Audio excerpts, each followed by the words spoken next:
Now, hey everybody, welcome. Now we can do the news. It took me a minute. I don't know why I couldn't get the signal to pick up the camera, so I decided to just pop on this way. That way I could get on pretty quickly. So now we're here, and it's good. So hi Pam, welcome. Nice to see you. So today is Monday, March 29th. 2021. And there's a lot of different things that we could talk about tonight, right? There's been a lot of different things in the news as well as in, I guess, society that could let you know about a lot of things that are just going wrong at this point. You guys know what I mean. And it's been a while since we've talked. And so I think there just needs to be some commonality ground of like where we are. In my opinion, because it's been a while since we've had my opinion. At this point, I do believe we're losing the republic, right? I would say at this point, we're starting to fight a futile battle that I do not know if we have enough momentum to succeed with, right? So, hello, TLO. Hello, Total Vagabonds. Hello, everyone. Nice to see you. Nice to see you. So the first thing we're going to talk about is something that sort of got resolved, I guess, today, but did it really get resolved, right? Is the Suez Canal, right, ship, the Ever Given, okay? So let's talk about that for a moment. So we had this ship that is one of the largest container ships in the world, right? That was stuck in the Suez Canal for days, you know, upholding trade and, you know, just all this movement in the Suez Canal, which, you know, between some estimates, it was like 10 to 30% of the world's like trade route goes through there.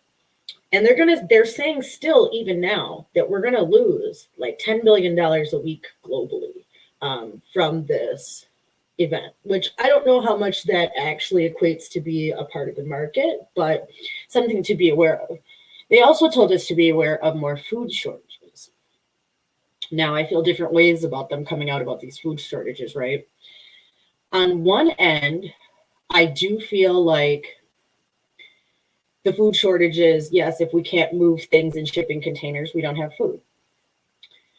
But on that same token, we know that due to the grand solar minimum and what we've talked about here for many, many years, that we would start seeing food shortages in large, grand scale.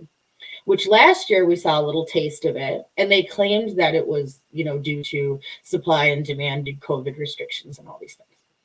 But was it that they just didn't have the product? Because we have to remember, for the past 2 years running, we have had most of the country's grain destroyed in storms in Nebraska. So was it there or was it not? Another thing, you know, we have the conspiracy of what was on the Ever Given, right? And it's owned by Evergreen, which they claim is a Taiwanese company. But then I also heard that it was co-owned by Japan's Nippon Salvage Company, which Japan's Nippon Salvage Company is one of the main players in the cleanup, if you remember Red and Ice shows, you know, from going past Fukushima. And they've been the number one people involved with the cleanup, especially with getting rid of the radioactive water, with getting rid of the waste that was in Fukushima itself, like processing this, you know, nuclear toxic waste, right? So I find it interesting that they're connected, but also a Taiwanese company is connected, but they're registered out of somewhere in South America, right? Questionable, but we'll roll with it, right? So we have this situation over there that now they claim they've gotten it refloating. I am watching Minneapolis, and I was actually going to get to that because I was going to say at this point, they say it's refloated. We're supposedly going down, you know, we can get maybe some ships through. Actually, I should check like ship tracker because that would tell us what's actually going on over there. We'll go look on like Vessel Finder or like Marine Traffic or something really quick and just, you know, check out the scene over there. But yes, also day one. So we'll get to that. We'll see what's going on over there. I'll check that in a second. But I will go on to what TLO is saying. Today is day one of the Derrick Chauvin trial in Minneapolis, right? So it's been a long time coming. You know, the event was last year in May, and here we are, and it's 2021, and we're still dealing with restrictions that I told you guys would come last January. And we were one of the first people talking about this in depth and what it meant for your rights and what it meant for being taken away and what that meant to come, right? So then we had the trial today. And so we've had, I think there were 3 witnesses today. I was just watching that on Unicorn Riot, actually. Dwayne had tagged me in the Unicorn Riot footage, and I was monitoring that. But then the guy from CARE, you know, the Council on Islamic Relations or whatever, American Islamic Relations, CAIR, which is funded by like Al-Qaeda and ISIS. But that's beyond the point because we don't want to talk about that, right? Because then you're Islamophobic, right? They had that guy talking. Of all the Black leaders in Minneapolis, this is who you have speak. When most, and I'm not trying to be rude, but most of the Islamic people who are here in Minneapolis don't necessarily intermingle like that. So I found it interesting that he is the face of this movement, and he was giving a very compelling rally chants, you know, really trying to get the people to understand, you know, why change needs to come, which is absolutely fantastic, right? It's good for those people who feel like they need to make, you know, take social action, right? Because, I mean, if anybody wants anything to change in this world, and especially right now, right, you need social action. Because I need to back. But if we don't take social action, right, then we lose what little humanity we have left. And we almost have no humanity, right? Because everybody's losing their minds, right? Everybody's getting to that real tense. You could just feel it in the air today with this trial. The way people were commenting online, because, you know, it's televised live, which is the first trial ever in Minnesota to be televised, which I find is interesting. They had some decent witnesses today. Yes, the 911 dispatcher, I liked her. She was very well-spoken, woman of color. I liked her. She was a good witness. I see why they chose her out of all the people that they spoke to. I don't think I saw the second witness, so I'd have to go back and watch, you know, coverage for that. But I did see the last witness, Mr. Williams, and he was very compelling, because you see, he ended up being a witness to the event, right? But what makes Mr. Williams special is that he's also a security guard and a trained mixed martial arts fighter, right? So that gives him a unique perspective of what's actually happening, okay? So he actually understands, you know, crowd control, understands, you know, irrational behavior, other issues, right? So he's up there and they're asking him questions. And, you know, he was talking about one thing in particular. I think the one thing I'll take home from today that I thought was very compelling. He talked about a maneuver that they do in MMA fighting called a shimmy. Okay. And what was interesting and important about that is he said, you know, when you do a shimmy, and he used his arms to like explain, right? So he was like, when you do a shimmy, it's a move where you can basically snake up on someone to eventually then cut off their, you know, breathing patterns. And so he was saying that you can watch Mr. Chauvin when he's on his neck, and they use this, I think it was like Exhibit 19 was the video that they used in question, might be 17, Exhibits 17 through 19, if I'm not mistaken, but it was that range of number of video for those who are keeping track. Where they show this part of the video where Derrick Chauvin has his knee on George Floyd's neck, and he's making these moves with his knee and the way he moves his toes. And he said those are, telltale things that we are taught in MMA fighting. This is something that we're taught to do. And usually someone is able to move their neck the other way to open up the blood flow. But he had his knee on the area where he would have to release to be able to do so. And so it was under Mr. Williams' understanding that doing this for a amount of time definitely would cause someone to pass out and potentially worse side effects after that. They kind of picked on him at a certain point because they let him, talk about all his experience. He said he's been bouncers and private security for, high profile people and, lots of different situations. And so that's why they're using him, because he was a witness of the event. He just drove over the dragon walk to get some that happened to see this. And he's the man in the video, if people have watched the video, that's like talking the loudest, that's like talking over everybody in the video. This is Mr. Williams.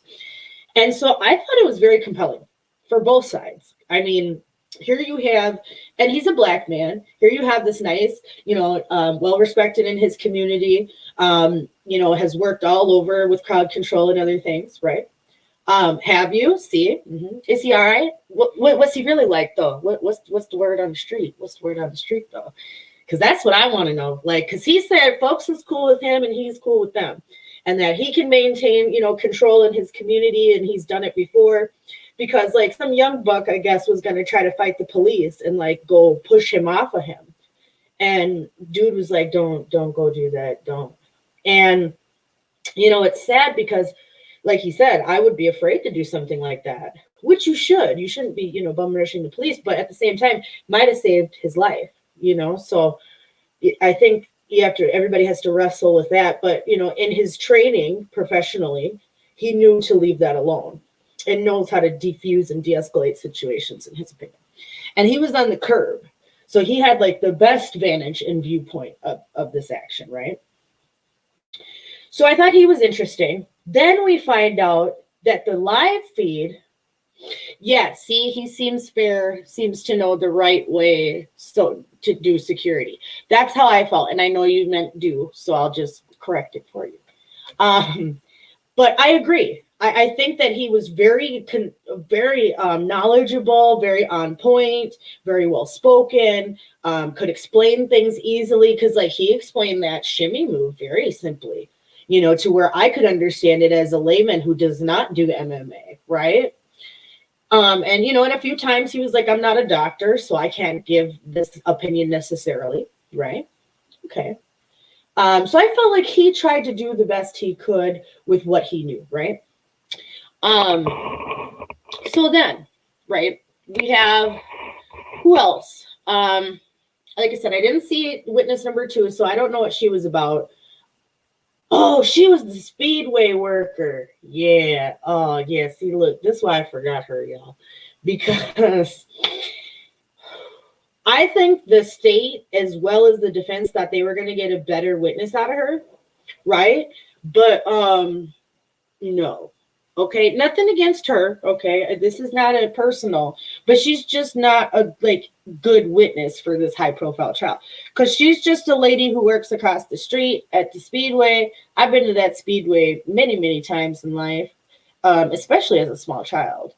That used to be the store I'd go get chips or whatever in and get a drink. That was life.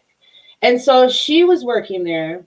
And I'm pretty sure they still got bulletproof glass in that one, where you can't even talk to the cashier. That was before COVID. That was just the type of neighborhood it was.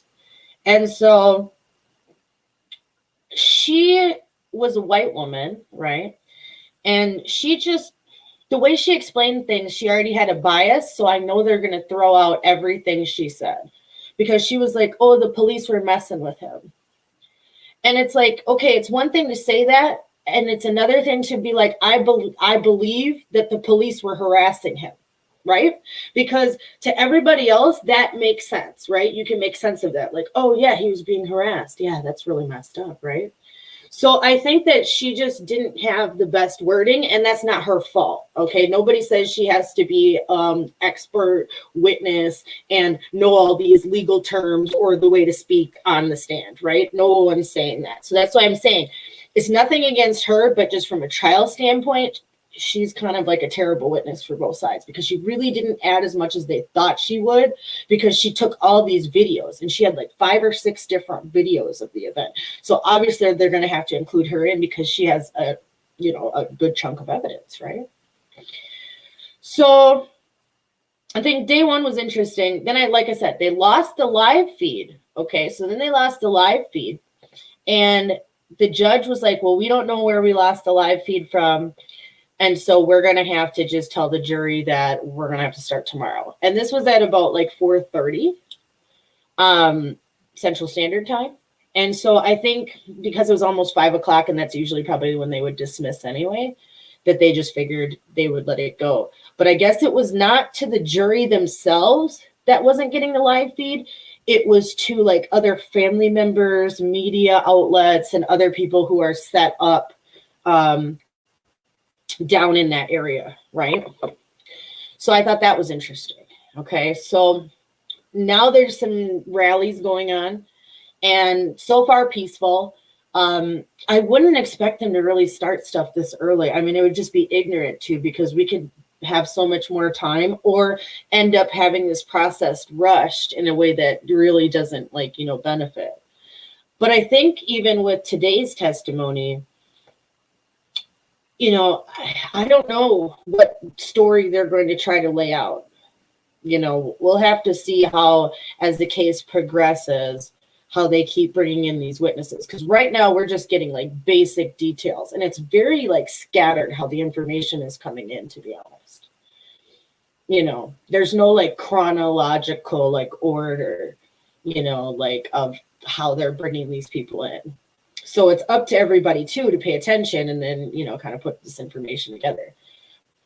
And that's true. They do have to be careful that they don't get hacked, because I mean, today I thought it was interesting that Court TV, their coverage came from KARE 11. They didn't have their own cameras, which they have a affiliate out here. And they've had somebody who was supposed to stay here the whole trial, but they were using KARE 11's live feed today, and even playing some of like the KARE 11 commentary as their own on Court TV. And I thought that was really interesting, because that's being broadcast nationwide.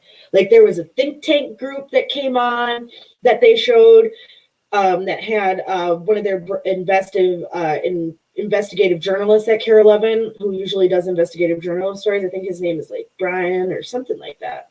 And then they had like 12 people on that were local that were talking about this. And I thought that was really weird for Court TV as a national channel that has their own panelists to bring on KARE 11s and use their coverage for today.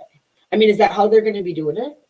They're just going to use KARE 11 because KARE 11's the only one allowed in? How come no one else is allowed in? Who else? Like, why would you invite Court TV and all these other people? Like, you would think Court TV would have their own cameras, but they do not in this trial. So at least not today. And why would that be? Right? And if you were getting like a live feed, like raw data, why would it be through KARE 11's broadcast stream? I just thought that was real sus. So I'll be watching that, because remember, KARE 11's owned by Gannett. Okay, and if people know Gannett Media Organization, it can be a little sketch. It is going to be a weird news cycle. That's why I wanted to come on to just talk about like how strange this news cycle really is about to get, because we haven't even touched the COVIDs, right? We haven't even touched the COVIDs, but that's a whole nother ball of wax. A whole nother ball of wax. And we're going to have to sit down and do a whole show just on that, like where we are, COVID a year later, like an FRN news special, because at this point, it's way more than just what you can pick up in the daily news. I mean, at this point, the news cycle has spiraled into mental attacks. I guess that's the best way I can put it, is like mental attacks. Like they're trying to attack us mentally and like break us down, you know? Because if it's not one thing, it's another. Okay, Mercado Media is live with this protest. We'll see.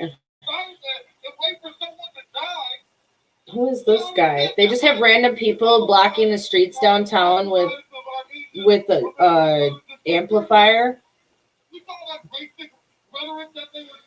Interesting. Let's see.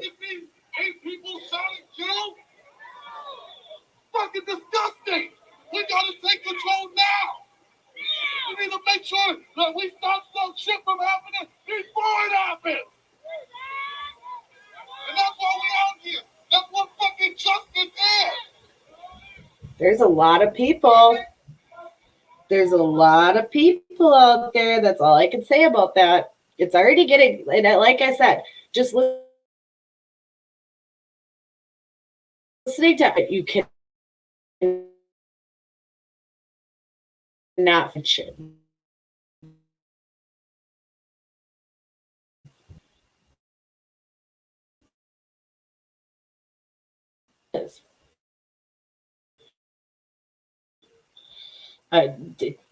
I'm sure it is in your neighbor neck of the woods, because where they look like it was like 4th, maybe 5th. I don't know. I was looking. Exactly. Here we go again. And it's going to be worse this time, though. I don't think people realize, like, there's so many more people involved who have gotten emotionally charged since the event occurred to begin with, that needs to be taken into account, right? Because it's not the same place that we came to, right? Like, that's the one thing I need to, like, keep stressing. Like, this isn't the same place that we started last year. People are different now. They're completely different now. It's not the same. We've had the shooting. Ooh, let's talk about the shooting in Boulder, Colorado, right? Still within the news cycle. Today was the officer's funeral, I believe. But here's my thing about the whole issue. Number one, why have none of the other victims been as highly publicized as the police officer? Which I totally understand that the police officer died in the line of duty and he deserves his special dues. Absolutely. But how come we haven't heard about the other victims as much? I mean, there were like 8 people killed and the police officer, or like 9 people killed in him, 10 total, I believe. So I'm having a hard time with that. Also, number 2, let's talk about ZFG videography, right? The guy who was recording at the time. Now, he has a bunch of streams. If you look at his channel, he has a bunch of streams, right?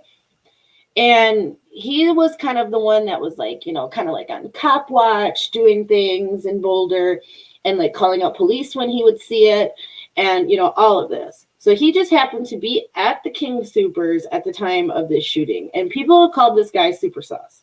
And I don't know for sure if he is super sus. And I'll tell you why.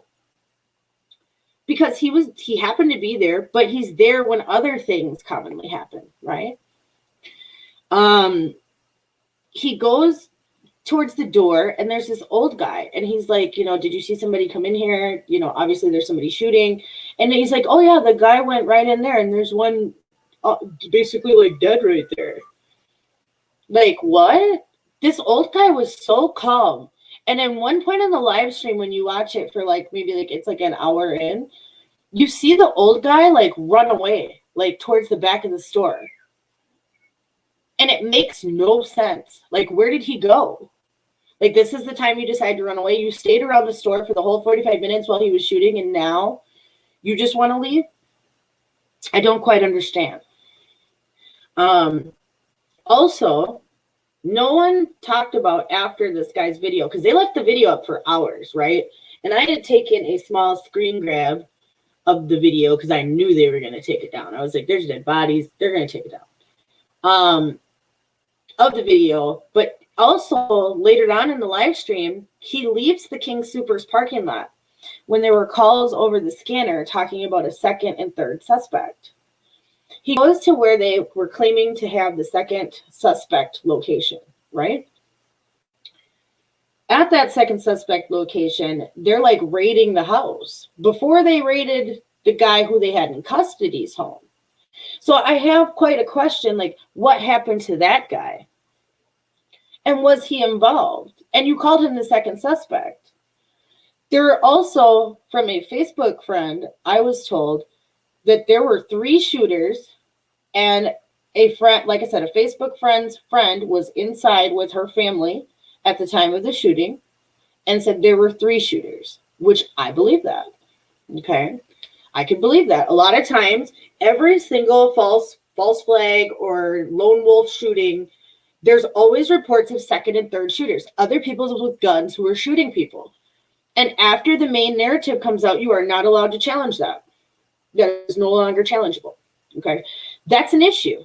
Because if there were more than one, we need to know. We need to stop just putting blame and trying to create narratives, because they tried to say he was white and this and that, and they ended up being completely wrong, and he was Muslim and a refugee.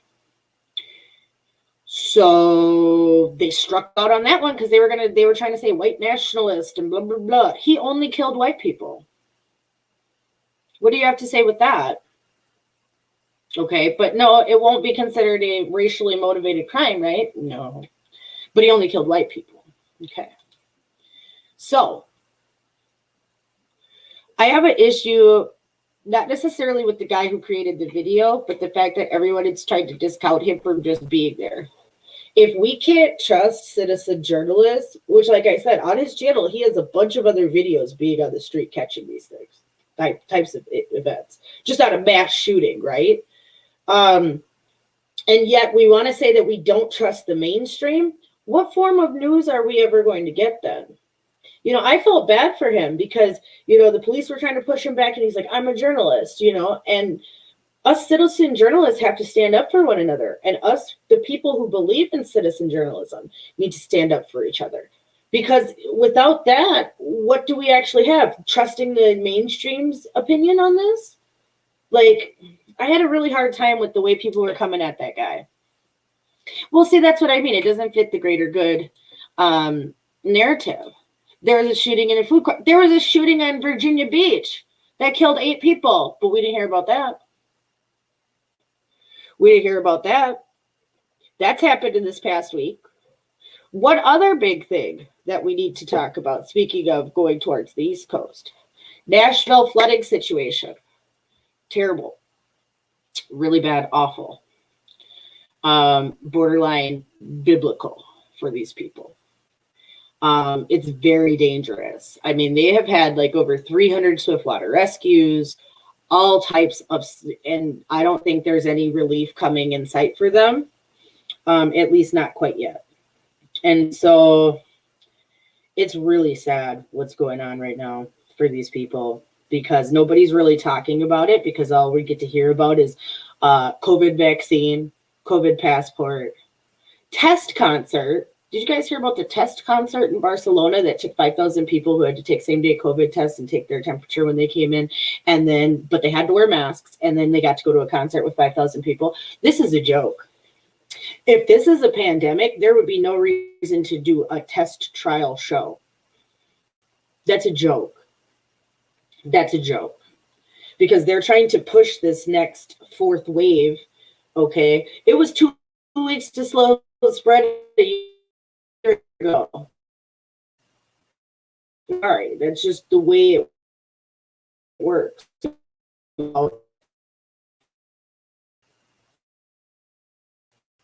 If it's deadly, right? Minding our business. Now, what's got me concerned is Ebola. So have you guys heard that people are under investigation right now for Ebola? There's like 84 people that are being watched across the country with potential Ebola exposure. This is an issue for many reasons. Because if we were to get something compounding like Ebola on top of that animal, then that. Ebola would be something to be concerned about. Ebola would be something to quarantine over. Ebola would be something to stay at home for. okay, and have no contact if that started spreading.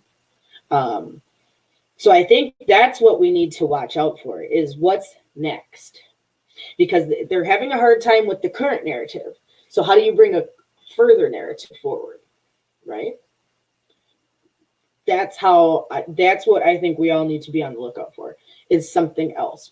Legionnaire's disease, just something else.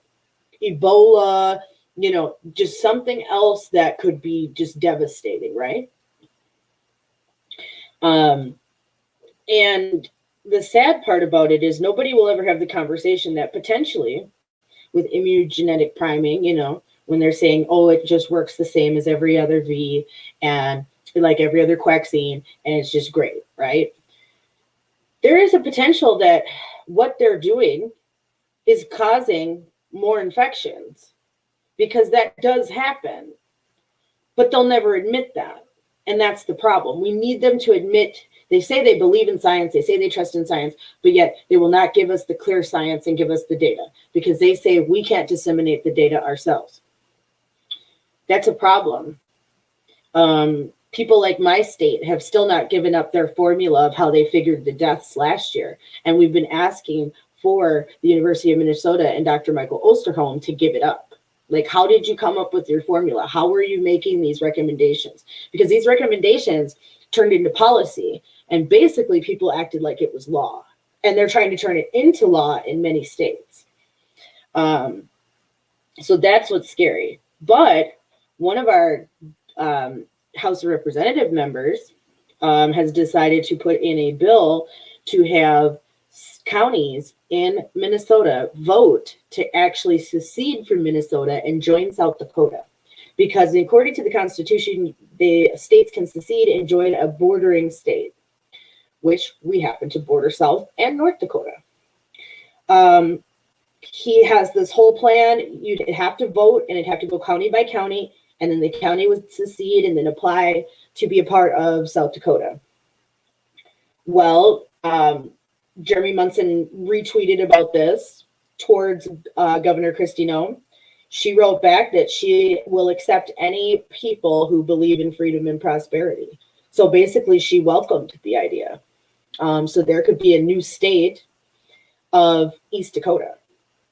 So it could be very interesting what happens here in the next couple years, because greater Minnesota was red, okay, and it's turning more and more red as time goes on. And the only places that are voting blue are like Minneapolis, St. Paul, and the surrounding suburbs. And a little bit up by Duluth, because that's a large DFL stronghold, as well as the Fargo-Moorhead area, surprisingly, because it's a large college town, right? And then maybe you could find some pockets by like Rochester and that area, because Mankato, because again, college towns. So it's really interesting when you look at how it's being set up, because you would have most of greater Minnesota leave. It's a very compelling argument. I think it looks good. I would vote for it at this point. With South Dakota being one of the only states that did not push through mandates, did not lock their people down, did not stop their economies, that they also have no state taxes, and I believe no state income tax. So these are all, land is cheap. That would also fix our land, because now it would be even larger land mass as, South Dakota would be. So it's very interesting. Like I said, I support it at this point. I would do it. If it was just easy enough for me to like pack up and go to South Dakota, I probably would. But if we can just become South Dakota or East Dakota, I'm okay with that too, right? And some people might not agree with that, and that's okay. But if the people want to leave and that's what they decide, and their politics don't mesh anyway, when you have our governor saying, oh, all that's up in greater Minnesota is rocks and cows, and those people are a cancer on our society, well, then let's cut them out. And you guys in Minneapolis and St. Paul could deal with all the problems, and you can be your own island in a new land. And you can make it the utopia that you're looking for. It would be the perfect social experiment. I don't see why they wouldn't be more thrilled to do so. But there's that.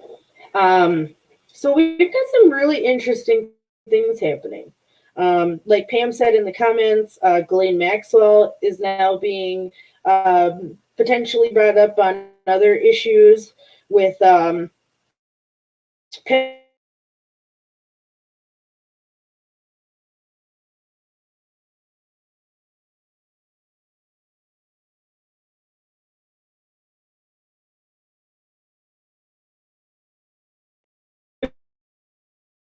oh no.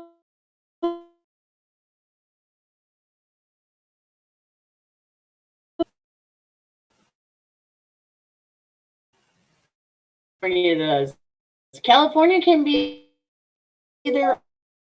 Northern California wants to. So see, where our Minnesota state constitution, I don't know how it works in California. Like each county individually would have to vote themselves out. So I think that is fair. If the residents of a county vote and decide we're leaving, so I think that's fair. I think that's more fair than anything else. People could move or deal with it once it happens, but I think that that's the fairest way on a local small election scale. I think it's the best way to handle it. Everybody has to agree either. But I just think that's one of the points of it. And if other states want to do that too, they sure can. Texas can. Anybody can. That's why it's there for times like this, when we can't get along one way or the other, and we keep pushing power and taking and grabbing and doing this and tit for tat. Eventually, we're going to just break society. So why not do something different, like combining areas that get along? I'm just saying. Our cultures are very similar anyway. The way we live our lives, the ethics, the culture, as far as that, it's very similar. So I see it's good. What else can we talk about before I get out of here? We'll talk about maybe a couple little things, and then we will get out of here too. What do we want to tackle? I've been seeing some really interesting social things happen. Oh, have you guys seen the Satan shoes? Let's talk about that. Has anybody seen that? Where there were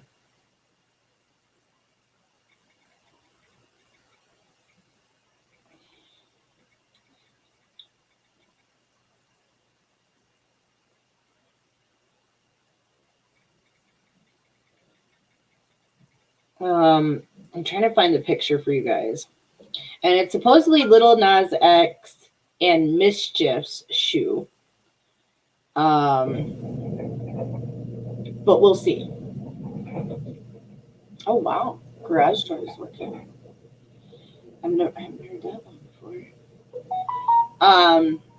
Hopefully that wasn't loud for everybody. But there is, I guess Nike today is suing them now. So there's that. So I'm gonna try to find that for you guys really quick, see what we could do. It's been wild. Oh, and we'll talk about this too. Some interesting things I found about space weather and the grand solar minimum that are really going to start to affect our lives here coming up in the near future. I'm gonna try to find this picture for you guys because I don't think I saved it. I think I just made a post about it and was disgusted because it's the grossest thing I've ever seen. It's absolutely terrible. Okay, so these are these little Nas X Air Max. Let me pull down the brightness a little bit for you. Air Max 97s with human blood in the sole, and there's like only 666 made. And it has the Bible verse like Luke 10:18 on it, and all of these upside down crosses and pentagrams and all these things. And like I said, there's a liquid dye with 1 drop human blood in there. And it's just disgusting. You know, it's really sad the bait and switch that the music community is doing to people, such as like Hannah Montana, getting all these little girls invested in Miley Cyrus and then have her turn into basically like Ski's queen, right? Now we have Lil Nas X, who had everybody's grandpa, grandma, cousin, and everyone else going to take their horse to the Old Town Road. Now have to deal with this new video and people being interested in wanting to watch it because they like him. And then seeing this dribble. Okay. And everybody, it's really weird how the LGBTQ community is coming about this.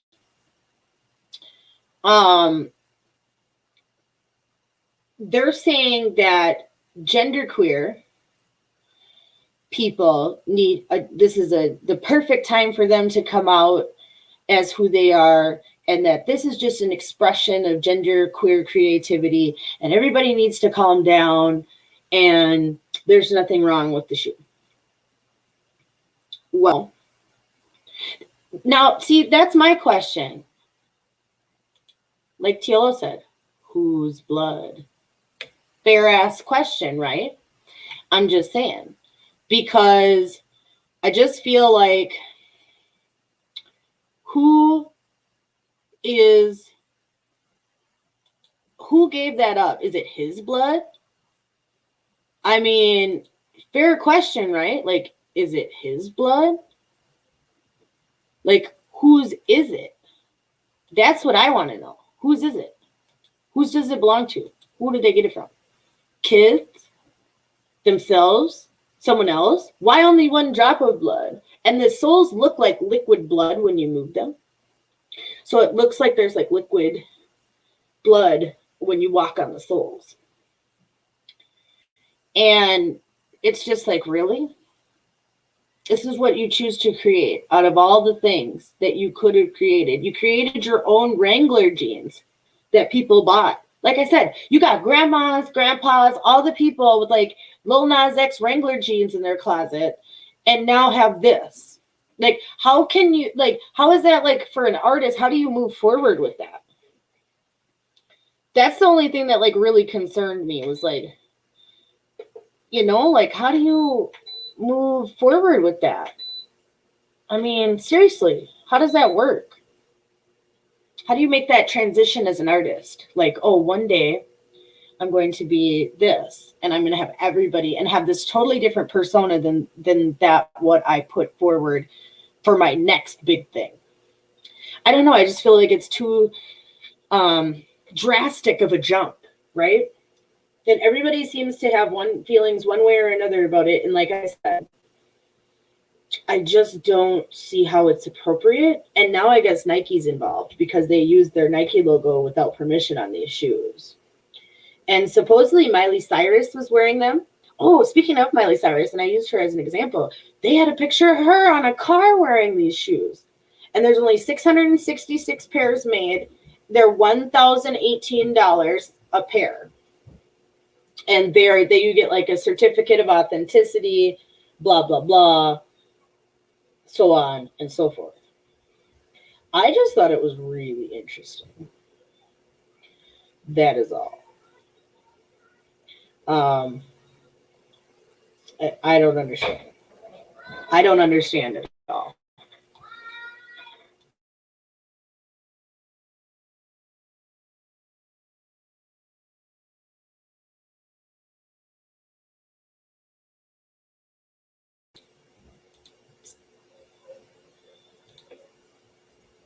Tiny people.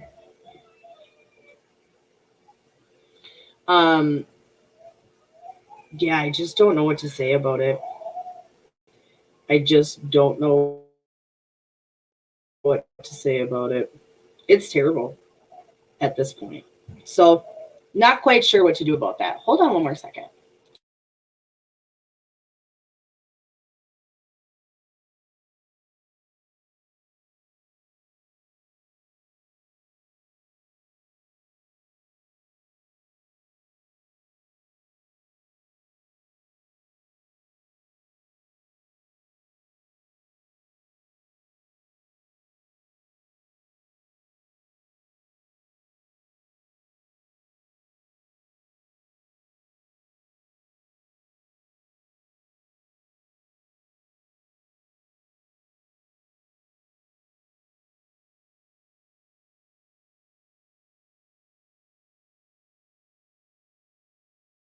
I apologize.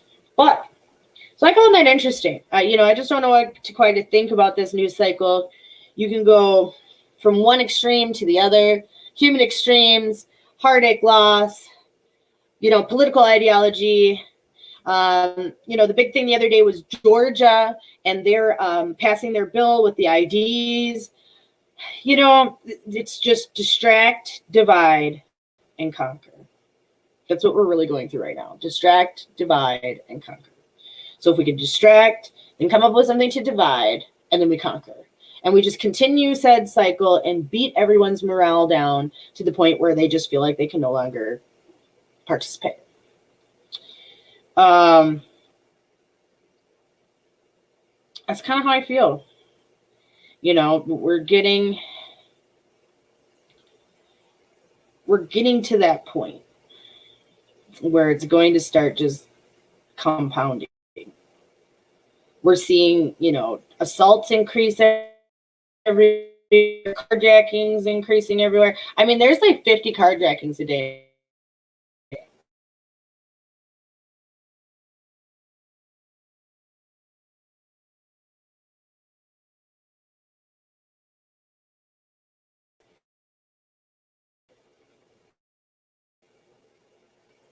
As we see now.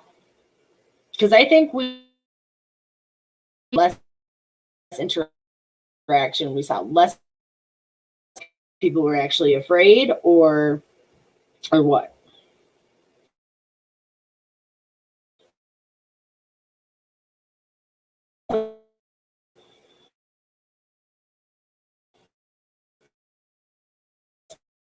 Something new.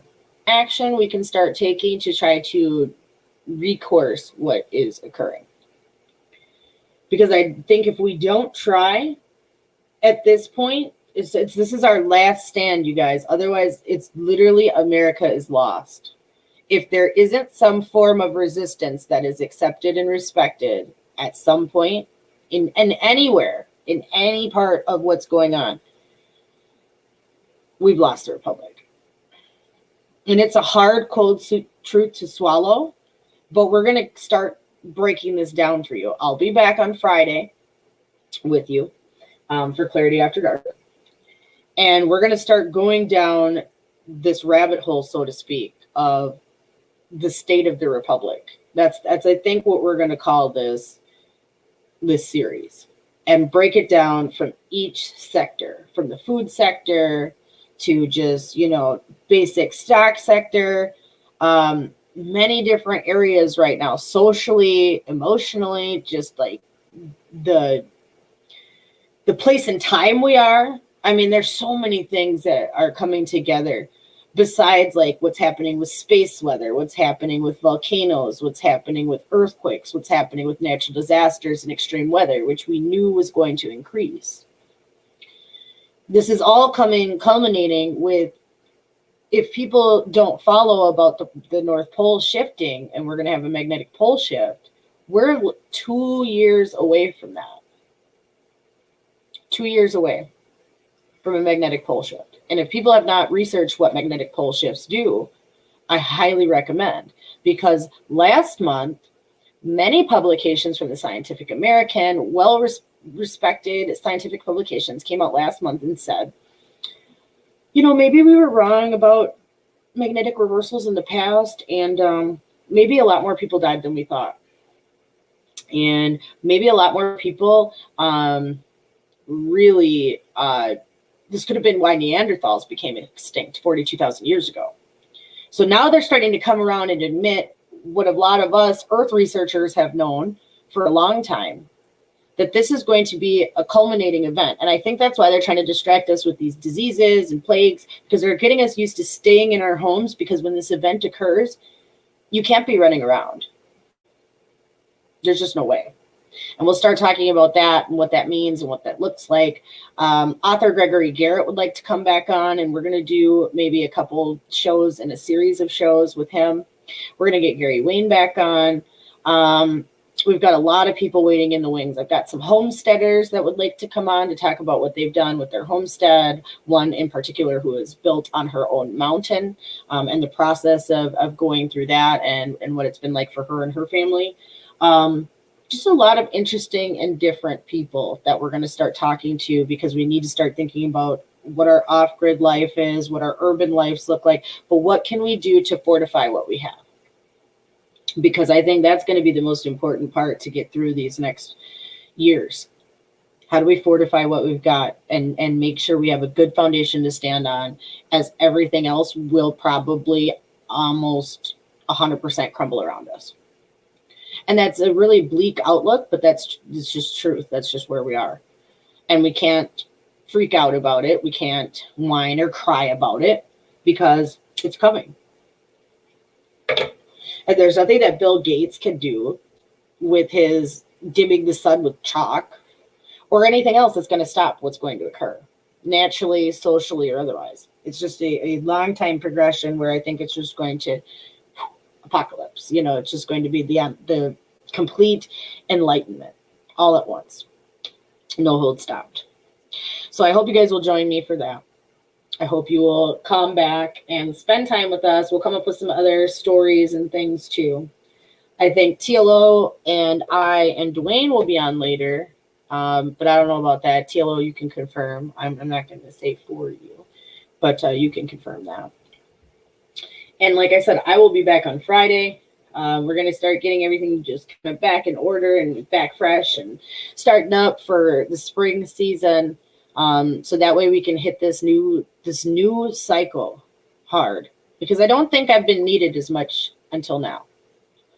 I think everybody's been able to kind of hold it on their own and get information and understand, but now it's time to have these thought-provoking conversations that we once used to have with each other, but on a different level, a more frank and keen level, to be like, this is it, point blank, bottom line. This is where we're at. This is what we have to do. This is where we're sitting. Our government's not looking very good right now. Oh, I just talked to him before I came out here, and he said he had already talked to you. But yeah, so just hit up Dwayne, because he said we're doing a show. So you heard it here first, TLO. We're doing a show later. I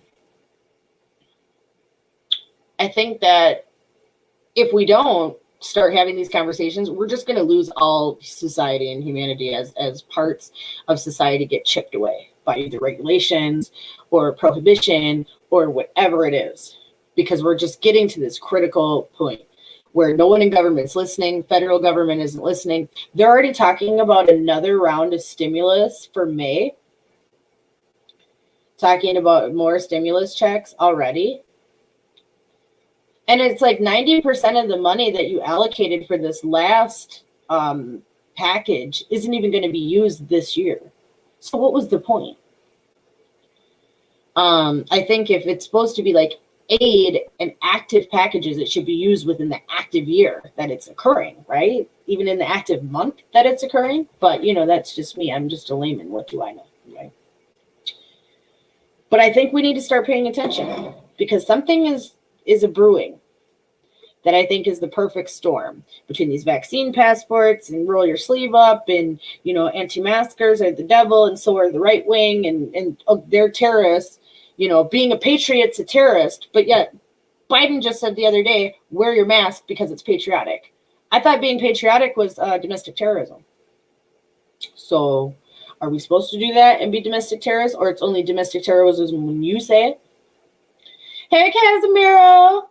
Hey, we haven't seen you in a while. Hope work's going good. Hope you've been good. Hope the family's been good. Everybody's been good. Like I said, I just think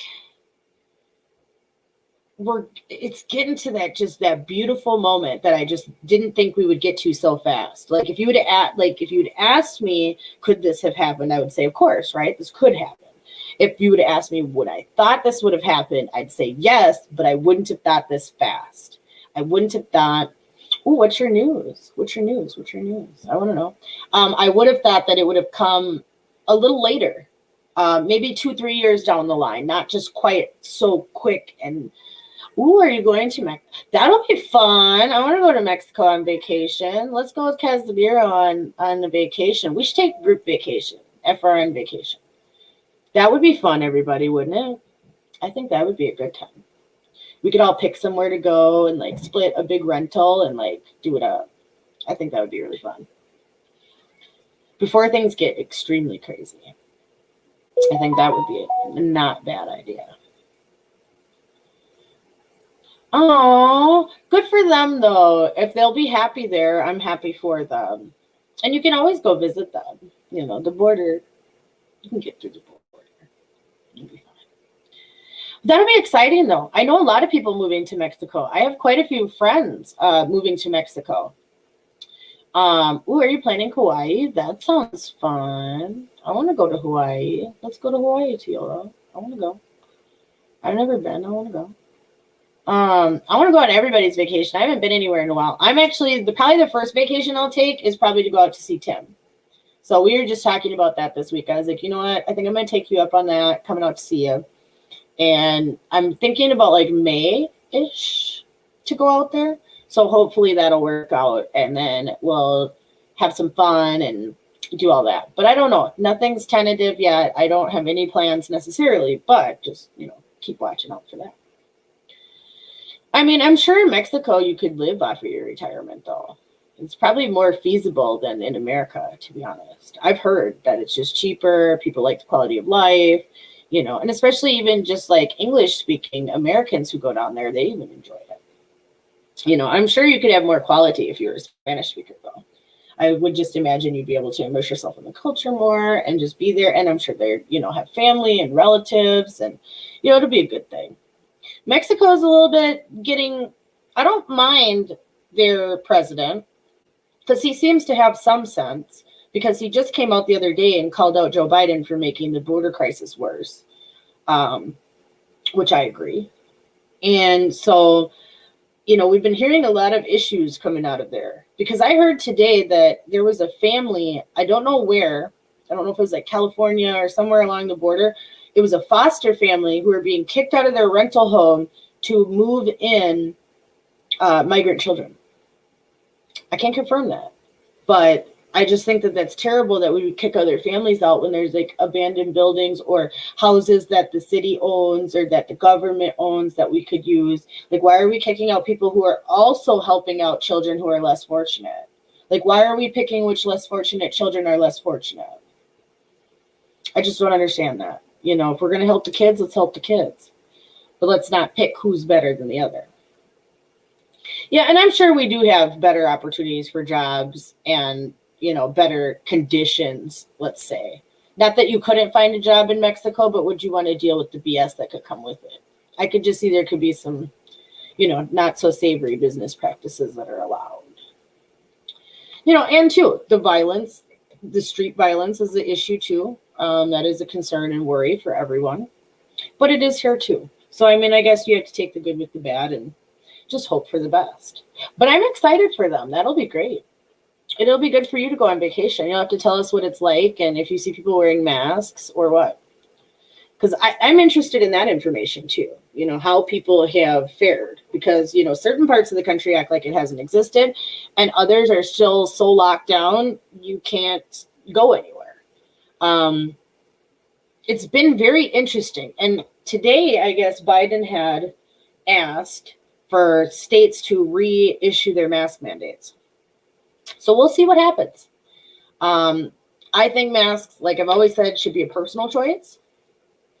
They should not be a force. Nothing should ever be forced. It should always be voluntary and let people choose. Ooh, yeah, post it on your channel. Yeah, I'll watch it. I should subscribe. I'll look for it. But I think that that's just always something that should be voluntary. And the fact that we've basically made this vaccine and the way we treat COVID, all this, a virtue signal status is very dangerous and wrong. And we're getting into like Nazi concentration camp territory that I just don't think people understand. And they want to call the right-wing Nazis. No, the system is getting Nazi-like, and it's like Operation Paperclip. Like this whole vaccine and everything else is like literally like the biggest human experiment ever done in mankind.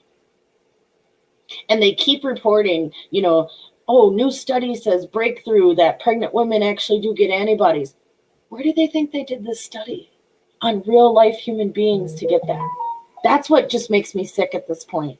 People just aren't even understanding what's being robbed from them with their informed consent and knowledge by not explaining to these people what they're a part of and what this actually is and how this isn't like any other vaccine you've ever taken in your life, how it is made of mRNA. And so it has a different function on the body and it could backfire. That's the only thing. I'm not telling anyone to take it or not. But at the same time, too, the fact that they won't admit that it backfires, they won't admit that there can be adverse reactions, they won't take liability, then you don't trust in your product. Because if you believed in your product, you would tell people, oh, it's great, or your money back, or we'll pay for your health expenses, or, whatever it is, if you really believed in your product. And like drugs would have to recall their product and reformulate it and figure it out, or take it off the market. So I just think that I hope people keep standing up and we're starting to see a little bit more opposition to it. We're starting to see people question, but even when they are admitting like, yeah, there are side effects, but the side effects, I'd rather have side effects than have people get COVID. And it's like, yeah, but these side effects up and include death. So how is that any better? I think people choosing apples for oranges when it comes for this and you're just saying, oh, well, it's better to die one way than not the other. No, death is bad either way. Okay. That's the point of the day. Death is bad either way. No matter if it comes from that avenue or the vaccine avenue, it doesn't matter. It's both the same ideal that this shouldn't be happening. And we should be informing people that this occurs. But our mainstream society doesn't even inform people that you can literally have a heart attack from taking ibuprofen. No one tells you that. There is a black box warning on the bottle of ibuprofen. When you actually buy ibuprofen and it comes in the paper box, read it next time you get it. And you'll see that there's black box warning for NSAIDs that can include stroke, death, heart attack, all of these things just from taking ibuprofen. But nobody acts like ibuprofen can kill you. But one dose can kill you. That's legit. So I just think until we can be an admitting appropriate society, we've got Joe Biden talking about med beds, but yet at the same time, we can't even be upfront with toxic chemicals and what we inject into people and this whole situation. Like there's such a disconnect in life right now that I think, where can this go? Where can it go? Does it just blow up? Does it get bigger? Does it go worse to the other side? I just don't know. And there's even churches and other places who are making vaccinated and unvaccinated sections. This is like colored folks drinking at the water fountain. And I don't care what no one says. Because I don't vaccinate. And so I will have to sit on like the colored people side and got to sit in the back of the bus or don't get to ride the bus. And that ain't fair because I've already had to deal with discrimination. So for someone like me, is it cool? Oh, yeah, because, we hate them and they're disease-ridden and you should just die. That's sick. It's the same thing. It's like Jews, non-Jews, same thing. When you choose to basically write someone off as a human being, as an existence, we have a problem because that's when people are capable of genocide and people are capable of exterminating the other side. When the hatred becomes so much that you don't even see them as a human being anymore. And that's where we're getting. That's how liberals have gotten with the right. That's how people are getting with anti-mask and anti-vax people. It is just a vitriol, a sick vitriol that we need to cure ourselves of. And I think by doing that, we just try to keep expressing to everybody we can meet who has any resistance that we have to be able to agree to disagree. Or else that's when the lynch mob comes back. That's when instant groupthink and mob mentality takes over. And that's when it becomes even more dangerous. That's why things like protests and things can be dangerous. That's why they do have them permitted and want to know what your purpose is and where you're going, because Otherwise, you could just ambush someone or do all types of things. So we're getting to that point where it's almost getting redundant and it's almost being lost. So, we're going to just have to watch it. If we get to that point where I feel like literally all hope is lost, then we're just going to start focusing more exclusively here on homesteading, on survival techniques, on what we can do to survive. And that's what it's going to be about. Because if it gets to a point where it just no longer is politically fruitful to do anything, what's the point? We might as well stop worrying about it. And hopefully we can try to bypass some of these crazy things. But I leave you with this. Today, Joe Biden said, actually, I take that back. Circle Back Girl said, which is Jen Psaki, his press secretary, that Biden will be signing into executive order gun reform. My one message is Mola Nabe. Okay, that's number one. And number two, I just want to know what that is going to entail. Because he had enough nerve in October to say anyone who governs by executive order is a dictator. Yet that's literally all he's done, or pushed Congress to do what he wants. So how are you not a dictator? How are you for and by the people? That's my only issue, because the way that democracy here is supposed to be set up as a democratic republic is that we protect the small guy too. So if we have now become the small guy and they are the big guy, the small guy still needs to be protected too. And I think we've forgotten that only, they're trying to act like majority rules. Well, that's not how our society was set up. It was actually set up the other way around, for the small guy to be protected from the mob. So we're going to have to protect ourselves as a small guy if the government won't. I'm going to introduce you guys into some human action groups and places where you can try to make a difference. I'm going to try to show you guys what that's going to look like, what that looks like now post-COVID. What does that look like? And a lot of it is just grassroots underground planning. And just getting your networks of people and just getting people that you could depend on and work with. Because I think that's what it's going to come down to, more than thinking of some national fight or we're going to win by technique or by legislation, or every 4 years we'll take it back. No. Too much damage will be done in the meantime. So what we need to do is disengage how much we need to take from the state. And disengage them and dismantle them. People want to say defund the police, defund the government. Defund the government. Okay? You defund the government, and when a lot of this pork barrel shit, a lot of all these other worthless things that they're doing disappear. They don't have time to research bullshit for millions of dollars for shits and gigs. So if anything should be defunded, it should be government. But there also should be, as things are defunded, if they're appropriate programs, ways that the community could take that up. Because I do believe in any situation that the state creates a welfare system, that there is a private enterprise that could take over for that. That would not be corrupt, that would not be against them, but that would be a social community help. And these type of organizations exist everywhere. And we just have to make them on a larger scale, because the way that government charities exist now, they cannot function. They cannot provide appropriate care for anyone because of the government regulations and red tape. A friend of mine was in a shelter recently and literally said that she had to get a consent form signed by a shelter worker so that she could take a shower and wash clothes at the shelter she was staying at. What kind of shit is that when we're literally making humans get a permission slip to be clean? When the facility is there where she's living, but you have to have a permission slip to go in there. And this happens at shelters all across the country. And it's like, until we can change these type of things, we're only going to continue to have more homelessness, more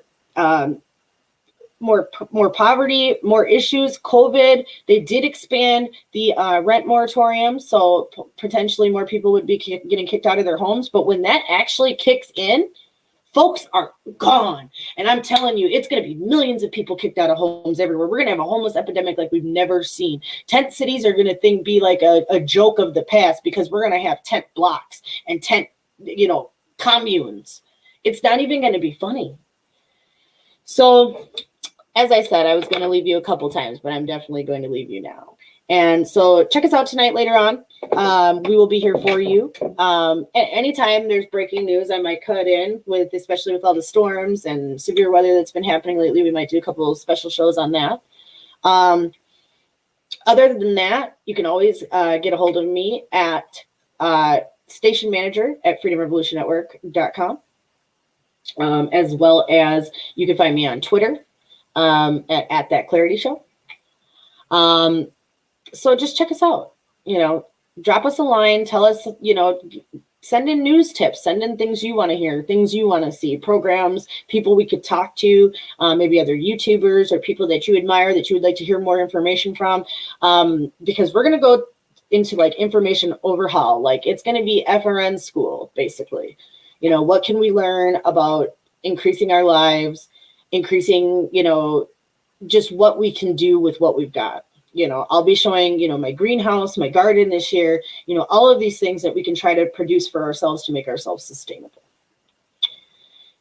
Because that's going to be the key. How sustainable can we all be, right? And so with that being said, I thank you all for being here with me for the FRN update tonight. It's something that we might do occasionally, maybe once a week, just informal like this. Nothing super serious, but just a way to come and talk about the news that's been happening of today, right?